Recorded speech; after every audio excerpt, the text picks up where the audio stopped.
महाकुंभ को दिव्य संत महात्माओं का संगम कहा जाता है और ऐसे संगम में इस समय हमारे सामने है एक दिव्य महात्मा जो कि देवगिरी महाराज के नाम जाने जाते हैं और इनको लोग रबड़ी वाले बाबा भी कहते हैं। जैसा आप देख रहे हैं कि महाराज जी इस समय भी रबड़ी बना रहे हैं, लगातार ये रबड़ी बनाते रहते हैं और भक्तों को प्रसाद के तौर पर मुफ्त में रबड़ी खिलाते हैं। आखिर इसके पीछे क्या वजह है, महाराज जी इतना मेहनत क्यों कर रहे हैं और लगातार ये आग के पास बैठकर इतना काम क्यों करते हैं, आइए महाराज जी से बात करते हैं। महाराज जी प्रणाम। प्रणाम प्रणाम, जय जयकार हो आपकी और आपके चैनल की भी।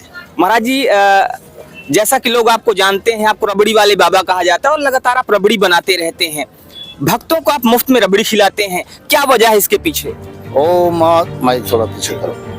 ओम सर्वक्षा सर्वदीक्षा नाम देव ऋषि नाम जनार्दना गंधर्वा नाम च चित्रारथा सिद्धा नाम कपिलो मुनि। मेरा नाम श्री महंत देवगिरी है। मैं श्री पंचायती अखाड़ा महानिर्वाणी से बिलोंग करता हूँ। वर्तमान पोस्ट पे अभी हाजिर हूँ। और आपने कहा ये रबड़ी की क्या कहानी है, ये 2019 में जो पीछे 6 साल पहले मिला गया, उसमें भी 9 दिसंबर से हमने चालू किया था, 6 फरवरी तक चलाया था। महामाया त्रिवेणी की संगम की ऐसी कृपा हुई है, इस बार भी 9 दिसंबर से शुरू करा है और 6 फरवरी तक ये निरंतर चलता रहेगा। यहाँ पे हमारे यहाँ भगवान कपिल मुनि जी को इसका भोग लगता है। 33 कोटि देवताओं का हवन होता है सवेरे 6 बजे।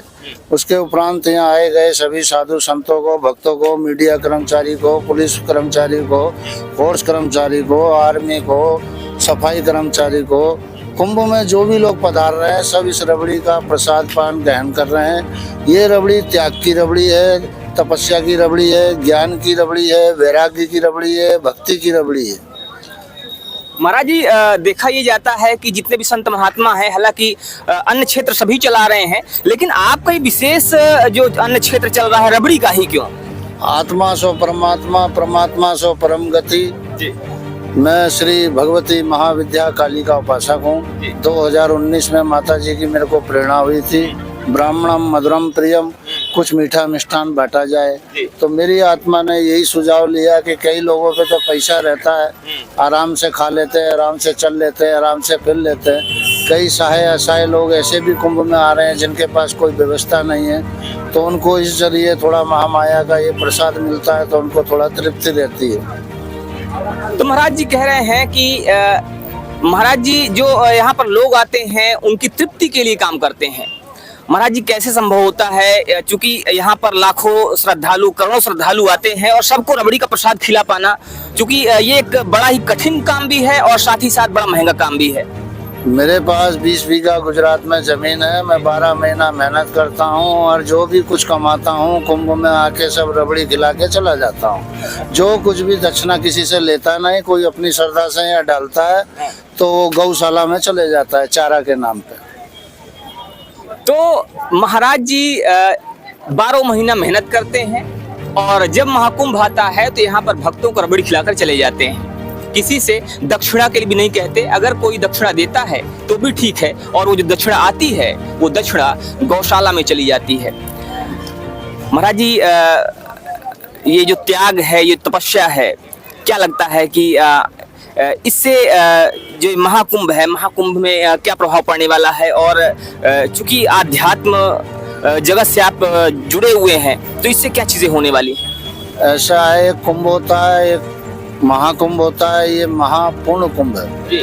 ये 12 वर्ष के बाद 144 वर्ष बाद इसका योग बना है, जिसमें सारी तिथियां, नक्षत्र, देवी देवता एक ही स्थान पे हो रहे हैं। इसके कारण इसका योग बहुत ज़्यादा बढ़ रहा है। मैं आपके माध्यम से ये कहना चाहूँगा युवाओं को कि बढ़ चढ़कर मेले में आए, साधु संतों का दर्शन करें, उनका तिरस्कार ना करें, टिप्पणी ना करें, उनके चरणों की रज अपने माथे से लगाएं और अपने जीवन को धन्य बनाएं। 9 फरवरी का स्नान है और एक आपका 3 जनवरी का है। आकर स्नान करिए, अपने सनातन संस्कृति धर्म को पहचानिए, जानिए। एक भारत श्रेष्ठ भारत, अखंड भारत, जय हिंद। एक भारत श्रेष्ठ भारत, अखंड भारत, महाराज जी ने एक बड़ी बात कही है। महाराज जी इस बार का जो कुंभ है वो डिजिटल कुंभ कहा जा रहा है, इस पर क्या कहेंगे? डिजिटल तो आप देख ही रहे हो, डिजिटल ऑटोमेटिक हो गया है। तो सहयोग कुछ इसके ऐसे बने कि कुदरती डिजिटल हो गया। तो संयोग कुछ ऐसा बना है कि ये कुंभ डिजिटल हो गया है।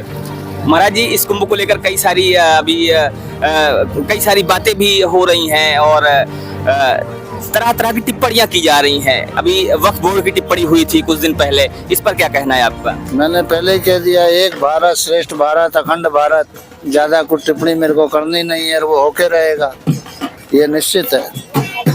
तो एक भारत श्रेष्ठ भारत अखंड भारत होके रहेगा, महाराज जी का कहना है और वो निश्चित है। वक्फ बोर्ड यहाँ की भूमि पर दावा ठोका है। महाराज जी कह रहा है कि ये भूमि जो है वो वक्फ बोर्ड की है। ये सनातन 5000 वर्ष से पूर्व है, उससे पहले कोई धर्म ही नहीं था। सनातन में से ही सारी कलियां फूटी हैं। लोग बोलते रहते हैं, चलते रहते हैं, उससे कोई प्रभाव नहीं पड़ेगा। मैंने पहले ही कहा, एक भारत श्रेष्ठ भारत अखंड भारत। महाराज जी, बांग्लादेश को लेकर क्या कहेंगे? हिंदुओं पर जो अत्याचार हो रहा है वो इसी में सब आ गया है, ज्यादा टिप्पणी करना नहीं है। तो महाराज जी कह रहे हैं कि एक भारत श्रेष्ठ भारत अखंड भारत और उसी में बांग्लादेश भी आ गया है। क्या माना जाए महाराज जी कि बांग्लादेश आने वाले समय में भारत का हिस्सा होगा? बिल्कुल कह दिया तो वो बात मान लीजिए। मिथ्या ना जाए ऋषि मुनि बानी, ये कहे कबीर की बानी। तो महाराज जी कहना है कि जो ऋषि मुनियों की वाणी है वो मिथ्या नहीं जाती है और कबीर की वाणी भी यही कहती है। बांग्लादेश में जो इस समय हिंदुओं पर हिंसा हो रही है, जो अत्याचार हो रहे हैं, उस पर भी महाराज जी ने अपनी बात स्पष्ट की। अब देखना यह है कि आने वाले समय में क्या होता है। तो आइए बात करते हैं रबड़ी वाले बाबा के शिष्य जो हैं उनसे। नाम होता है अवध जी। इनसे बात करते हैं और जानते हैं कि रबड़ी वाले बाबा की जो कहानी है वो आखिर क्या है। चूंकि ये शुरू से ही बाबा के साथ हैं और लगातार उनकी सेवा में हैं, तो इनसे जानने की कोशिश करते हैं कि आखिर कैसे शुरू होता है और इसके पीछे क्या मंतव्य है। रबड़ी वाले बाबा आज रबड़ी बांट रहे हैं। देखा ये जा रहा है कि पिछले कई दिनों से यहाँ पर कार्यक्रम चल रहा है और आप लगातार उनके साथ में हैं। तो कैसे शुरू होता है, इसकी शुरुआत कैसे होती है? नमो नारायण। तो श्री पंचायती अखाड़ा महानिर्वाणी श्री महंत देवगिरी गुरुजी 2019 से जब कुंभ मेला था तब इधर से स्टार्ट किया था। ये साधु संतों को, प्रशासन को, जो आने वाले भक्तों को, सबको रबड़ी का प्रसाद देते हैं। कोई पैसे हम लोग लेते नहीं है। जो इधर आता है दक्षिणा देता है, जो इधर मुक्ता है उसका ही वो पैसे से हम दूध लाते हैं और सब प्रसाद बांटते हैं। तो जो भी दक्षिणा आती है उस पैसे से दूध लाते हैं, प्रसाद बनाते हैं।